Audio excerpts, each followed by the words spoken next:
Friends, welcome to not వైద్యం. ఈరోజు మనం చాలా మంది కూడా B12 లోపంతో బాధపడుతూ ఉంటారు. ఈ జనరేషన్లో ఎక్కువగా వస్తున్నటువంటి ప్రాబ్లం B12. మనకు శరీరానికి కావాల్సినటువంటి ఎనర్జీని ఇచ్చేటువంటి విటమిన్ వచ్చేసి B12 విటమిన్ అండి.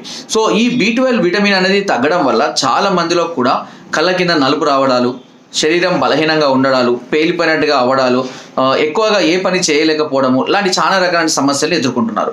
సో ఇలాంటి సందర్భాల్లో మనం B12ని న్యాచురల్గా ఫుడ్ ద్వారా కూడా మనం తీసుకోవచ్చు. చాలామంది ట్యాబ్లెట్స్ వాడుతూ ఉంటారు, ఇంజక్షన్లు కూడా వేసుకుంటూ ఉంటారు.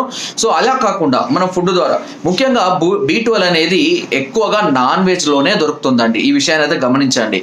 సో మీ ఒక వెజిటేరియన్స్ అయితే అప్పుడు ఏం చేయాలో కూడా నేను చెప్తాను. సో ఇలా లభించాలి ఎలాంటి వాటిలలో అంటే ముఖ్యంగా వచ్చేసి మటన్లో, లివర్లో, ఫిష్లో, చికెన్లో, బాయిల్డ్ ఎగ్స్లలో, అది కూడా ఫిష్లో అన్ని కాదండి, టూనా ఫిష్ కానివ్వండి, సాల్మన్ ఫిష్ కానివ్వండి, కొరమీను, ఓన్లీ వీటిలలో మాత్రమే B12 అనేది అధికంగా లభిస్తుంది. ఇకపోతే బాయిల్డ్ ఎగ్స్లలో కూడా విటమిన్ B12 అనేది అధికంగానే ఉంటుంది.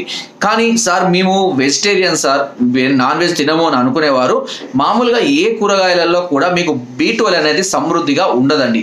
కేవలం పాలలో, పెరుగు, చీజ్ ఇలాంటి వాటిలలో మాత్రమే ఈ B12 అనేది లభిస్తుంది. మీరు పన్నీర్ లాంటివి కానివ్వండి, పాలు కానివ్వండి, పెరుగు కానివ్వండి, ఇలాంటి అధికంగా తీసుకుంటూ ఉన్నట్లయితే B12 అనేది శరీరానికి న్యాచురల్గా అందుతుంది. ఒకవేళ మీకు అయినా కూడా ఇబ్బందిగా ఉండి ఇంకా తప్పనిసరి పరిస్థితులలో మీరు మాత్రలు కానీ ఇంజెక్షన్స్ కానీ వేయించుకోవాలి. అంతేకాని ఏ పప్పులలో కానీ, తృణధాన్యాలలో కానివ్వండి, కూరగాయలలో కానివ్వండి B12 అనేది సమృద్ధిగా ఉన్నట్టుగా అయితే ఎక్కడ నిర్ధారణ కాలేదు. కాబట్టి నాన్ వెజ్ వాళ్ళకైతే ప్రాబ్లం లేదట్లయితే ఇక వెజిటేరియన్ వాళ్ళు మాత్రం నేను చెప్పిన వాటిని కొంచెం అధికంగా తీసుకుంటూ ఉండండి. అండ్ అదేవిధంగా జ్యూసెస్ ఎక్కువగా తీసుకోండి. దీనివల్ల కొంత ఎనర్జీ అనేది త్వరగా గెయిన్ అవ్వడం అనేది జరుగుతుంది. ఇంకా ఏదైనా సలహాలు, సూచనలు కావాలన్నా, డౌట్స్ ఉన్నా కింద కామెంట్ ద్వారా నాకు తెలియజేయండి.